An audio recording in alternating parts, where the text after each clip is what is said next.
Hello, welcome back to my channel if you already know me, or welcome to my channel if this is the first video you're watching. Today, as you obviously clicked on the video, we're going to be going over Year 13 tips and advice.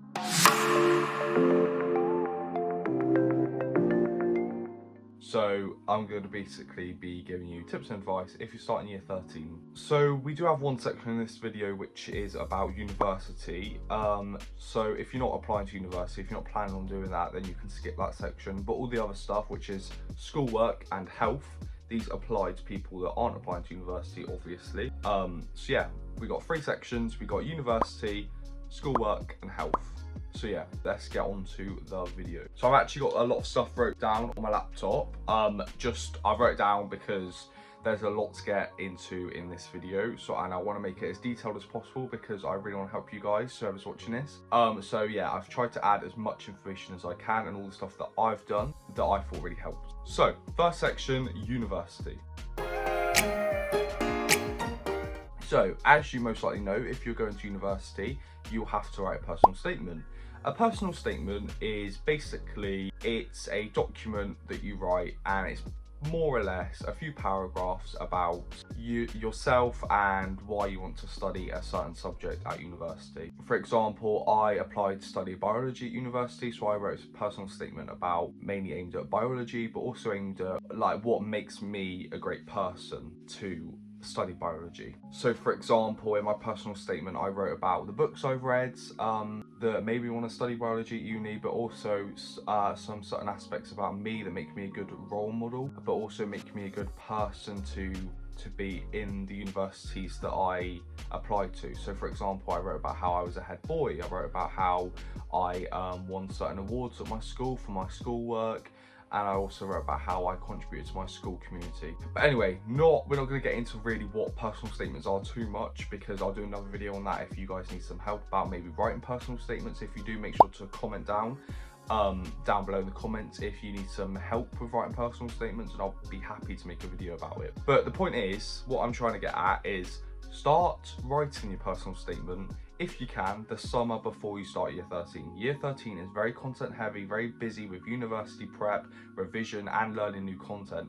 It's quite hard to manage all of that. So what a lot of people will suggest, including me, is to start writing that personal statement in the summer before year 13. I'm not saying write the whole personal statement before year 13 starts. I'm just saying write maybe even if it's just a paragraph, just to get you started on that personal statement writing. If you get most of it done before, it's less stress on you, because personal statements, even though it's just normally a page full of writing, it doesn't sound like a lot, but it actually takes an awful lot of time to plan and write out. So yeah, I definitely recommend you start writing that personal statement before you go to year 13. I'm not saying finish it, just start it. Now obviously by the time you wrote your personal statement, you're gonna know what subject you've applied to university for. So now what I recommend you do is basically you can apply to 5 universities. And what I recommend you do after you've wrote your personal statement is actually look at what universities you want to study at for your subject. And then once you look at the universities, you look at their websites and you look at the grade requirements you need to get into that university for your subject. For example, I applied to Exeter, I got in and it was AAA. So I needed 3A grades or above to get into Exeter University. So I made that my mission of year 13 to get those grades. So what I'm saying is, if you know what grades you need to get, then you actually have that higher motivation, that higher drive to get those grades for year 13. So what I recommend you do is obviously just look at the grade. If you know, for example, it's high grades like A-star AA or AAA, or even ABB or BBB, something like that, then you know you've got to get those grades, so you will work harder. If you don't really actually know what grades you need until you get accepted onto that course, then it might be too late. You might not put in that work to actually get those grades. So as long as you know what the grades you need, then you'll put in that effort, hopefully. Now, obviously in year 13, most colleges / sixth forms will help you do this, but you need to create a UCAS account. And I recommend you start creating your UCAS account at the very, very, very start of year 13. Even if you don't actually get onto anything in your school to do with writing your personal statements or applying to universities, I recommend you still create that UCAS account at the very start of year 13. Bit of weight off your shoulders, less stress, less hassle, because you've already got that UCAS account. So you'll be able to apply and look at universities through UCAS quicker than the rest of your school. So hopefully you can get it done quicker and less stress. It's worth knowing that with Oxbridge applications and medicine applications, so Oxford, Cambridge and medicine, their personal statements, their UCAS applications need to be in by around about, it changes every year, but it's in October at some point. So you've got to realise if you're applying to medicine or Oxbridge, you've got to be doing that personal statement and making a UCAS account fairly early into year 13. It's only a month into year 13 you've got to be applying. So it's quite a quick amount of time from starting year 13 to actually applying. If you're applying to non-Oxbridge, or if you're not applying to medicine, then most subjects are January you have to be applying. So you have got a little bit more time, but I still recommend you get started before. I personally applied to Oxford. I didn't get in. I got into interviews. But with Oxford, I needed mine to be in, I think it was like the 16th of October. So it really was a weight off my shoulders knowing that I started my personal statement in the summer before year 13.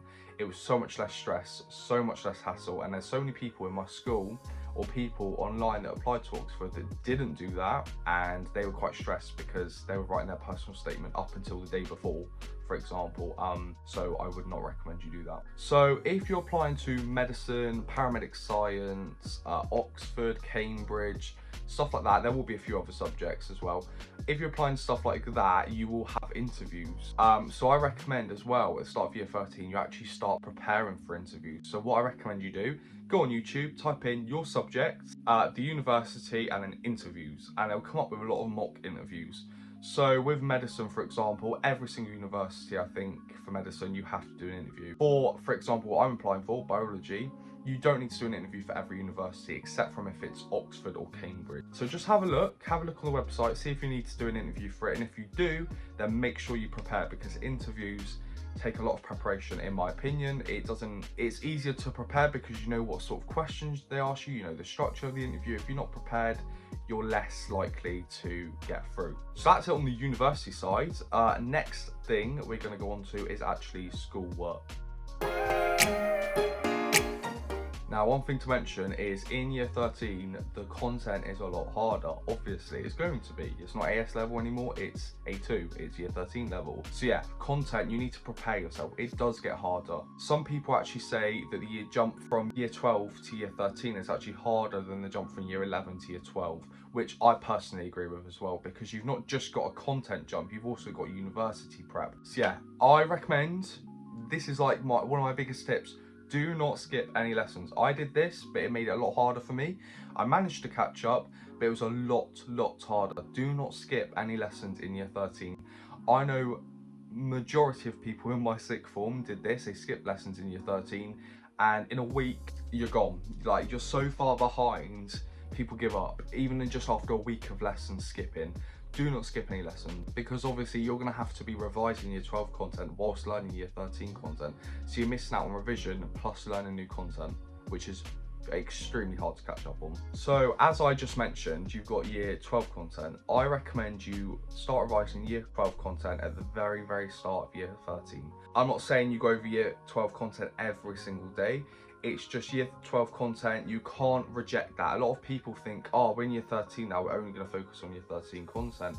You've got to focus on year 12 content as well, because year 13 content builds upon year 12 content. And a lot of year 12 content, you've got to remember, the papers that you sit will have year 12 content. People just assume that they need to forget about year 12 content. Now we're in year 13, you know, we only need to think about year 13 content. That's not the case at all. So definitely revise year 12 content, even if it's just going over some flashcards, doing some past papers on year 12 content, or just going over your textbook again. Just fill in those key areas of knowledge that you're missing out on. I'm not saying do loads, just maybe like once or twice a week from the start of year 13, go over that missing knowledge gaps in year 12. Now, as I just mentioned, do past papers. So what you need to do is do AS papers, but also do A-level papers.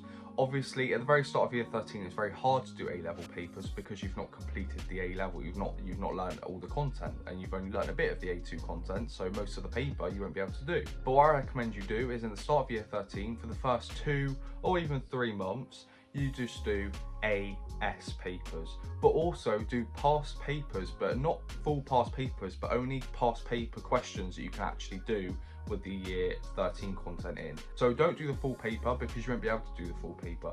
Only do the questions that you could actually do because you've learned it. And then when it gets to about January, February time, that's the time that you start doing your year 13 papers, the A-level papers. So obviously by February time, most of the content will be finished. Not all of it will be finished. In my school, none of our content was finished until about March. So yeah, but just try it. Even though you won't be able to do the whole paper, just attempt it and get used to that exam structure, because exam papers normally get a lot harder from AS to A2. The questions are worded differently. There's more application in most subjects, and it takes a while to adapt to. You don't want to be doing it a week before your exams. You want to be getting to know those past papers, what they're like, how they're structured months before. Now this is kind of an optional one, but I think it really helps, which is to learn content before you actually get taught it. So what I did, because I knew I wanted to be as prepared as I can be for my exam, I wanted as much time for revision as I can. What I did was I actually started learning the content in year 13 before I got taught it. So I was a whole module in front of my whole class, because I enjoyed learning it for one. That's why you've got to pick A levels you enjoy. I did enjoy it for one, but also two, I wanted to have that extra month of revision that no one else across my whole school would get. So it does put you in a lot of advantage than the other students in your school, but also across the whole country. If you are a slow learner, you might not be able to do this, but if you are a fast learner or you have a lot of time on your hands, then what you do is you start learning the modules that you're not on yet, whilst learning the modules that you're on, obviously, but try and get in front. If you get in front, it gives you like so much more extra time to just prepare for exams, which I think really helps. So that's it for schoolwork. Obviously, there's still so much more I could say, but it's hard to fill it all in a video, because obviously I don't want this video being an hour long. So the next topic we'll go into, which is your health.